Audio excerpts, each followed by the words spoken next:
Alrighty. Good morning, ladies and gentlemen. Welcome back to the Forge. I'm DML, and today we're going to be talking about the Chimera belt knife. A little bit smaller than what I usually carry. This is handmade by me for my shop, Sundog Forge, and it's made out of 80 CRV2, relatively thin stock, about 3mm thick. It's features some copper liners, carbon fiber pins, bow drill divot, 90-degree spine on the top of the spine here. This part's rounded for your thumb.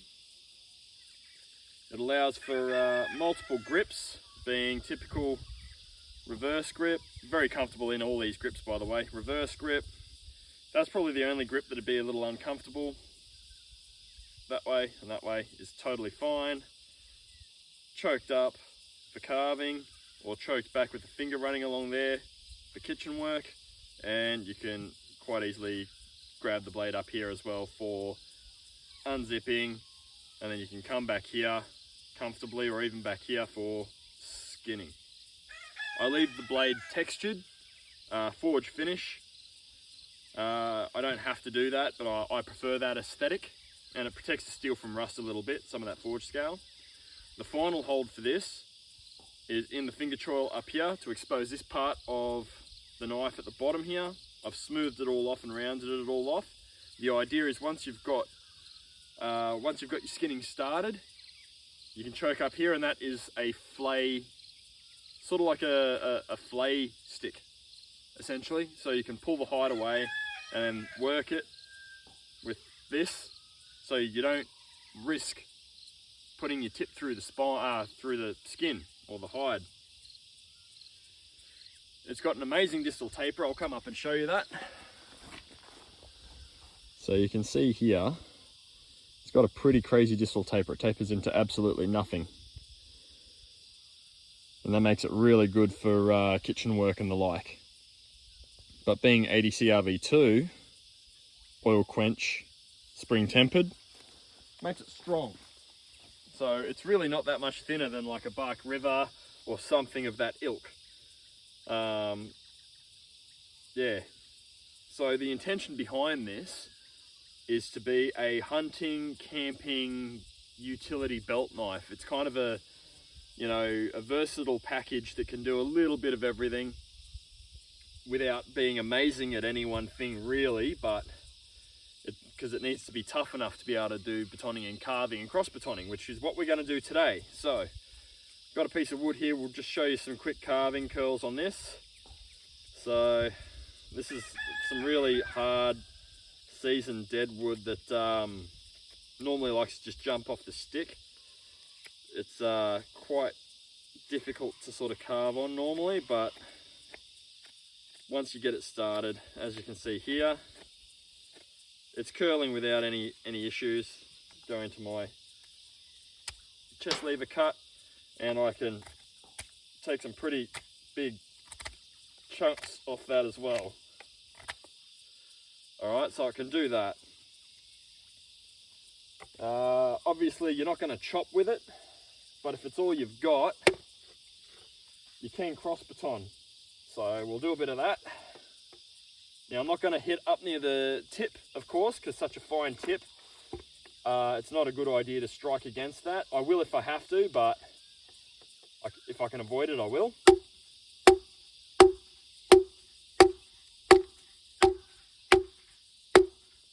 So I'm not even going to chunk this out. I'm just cross batoning it. And you can see there, it's cut very cleanly through that. Normally you would though, normally you would actually, if you're going to cross baton, I'll move all this out of the way. If you were going to cross baton, especially if it was larger than a stick like this, you'd kind of chunk it out like this, where you'd strike it in like that a little bit, pop it out, chuck it in here, and then you start your notch or your V. And you'd pop that out.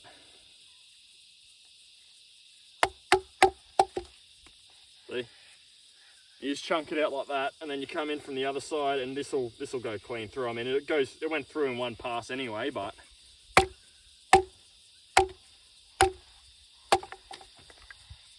So it does that.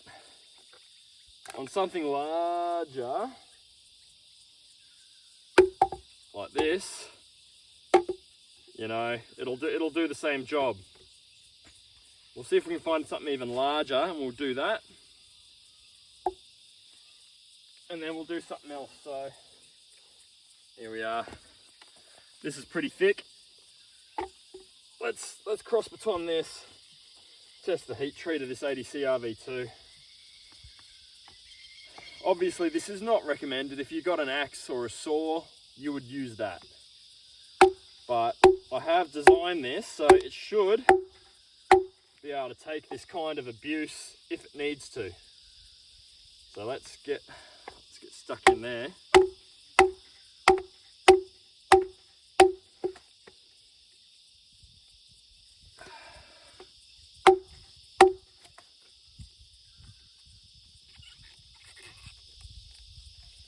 Bit more on this side. There we go. Chunk that out. And then we go along here.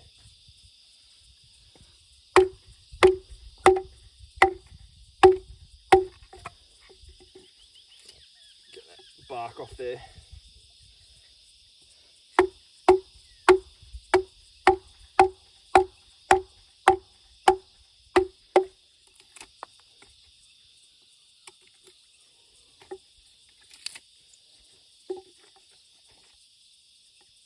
Oh, there's knots and stuff here too. Wish me luck.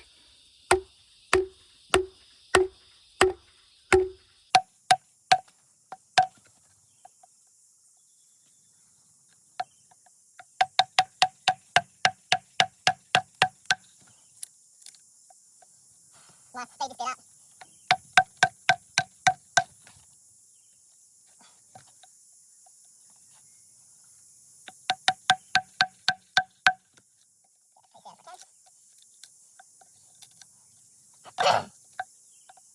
And this is ridiculously hard wood too.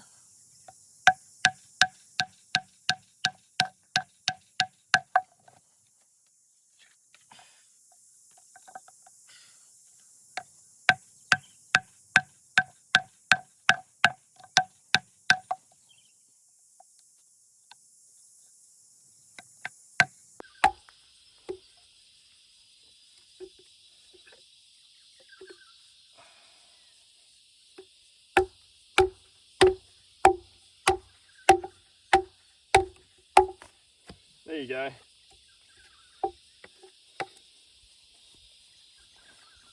So that's how you do that. Bit of cross batoning.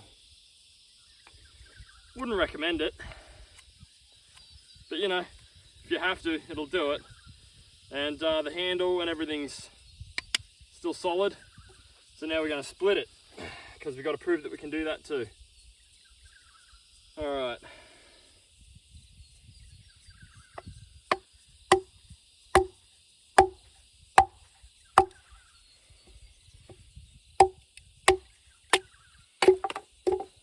There you go. So it splits just fine as well. Obviously, when it comes to the cross batoning that I did earlier, highly recommend a saw or an axe. I just wanted to show that this can do it with Aussie hardwoods as well. All right, now that we've done that, I'll show you the edge. So there's the edge. Spine.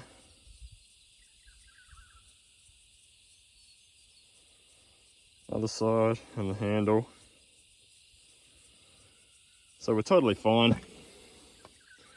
Still sharp, still carves.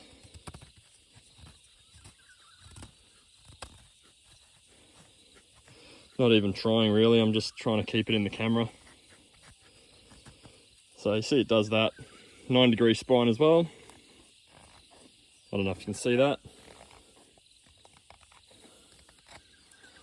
So ferro rod and all that is no problem. Okay, none at all. Does all of it. The one thing I reckon it won't do is a tip test because of how fine that tip is. So I'm not even going to try and do that because it'll snap the tip off. I already know that it'll do that. Carving, like I said, very, it's not the finest edge, but it is a fine geometry, if that makes sense. So,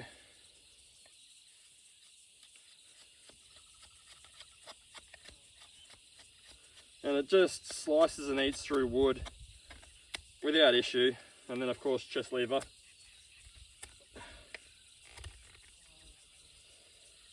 It'll do that too.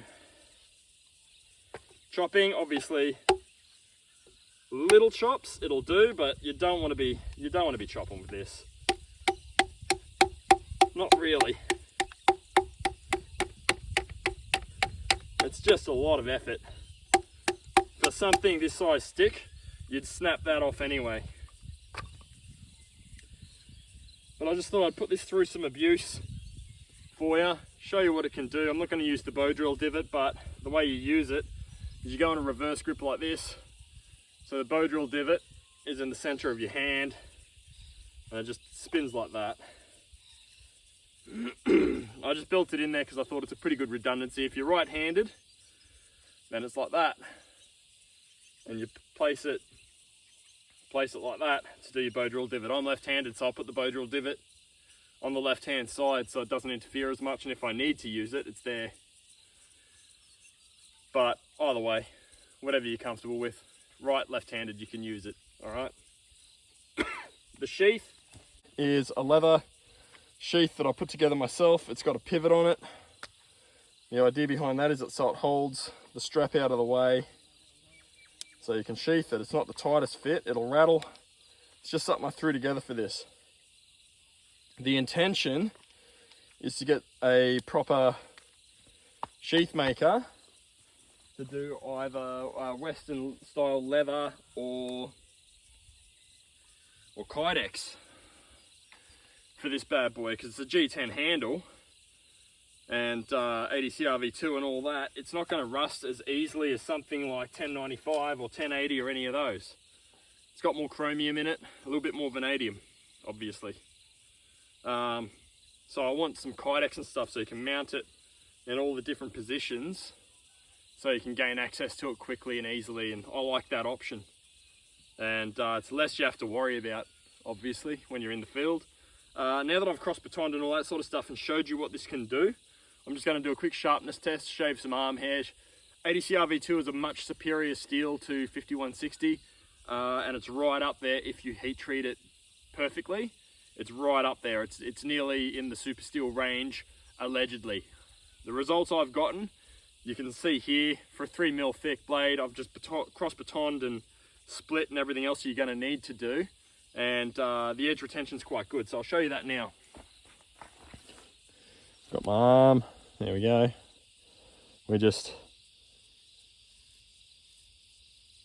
So you can see there,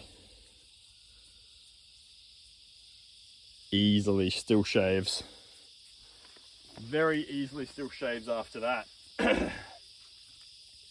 So that's Chimera.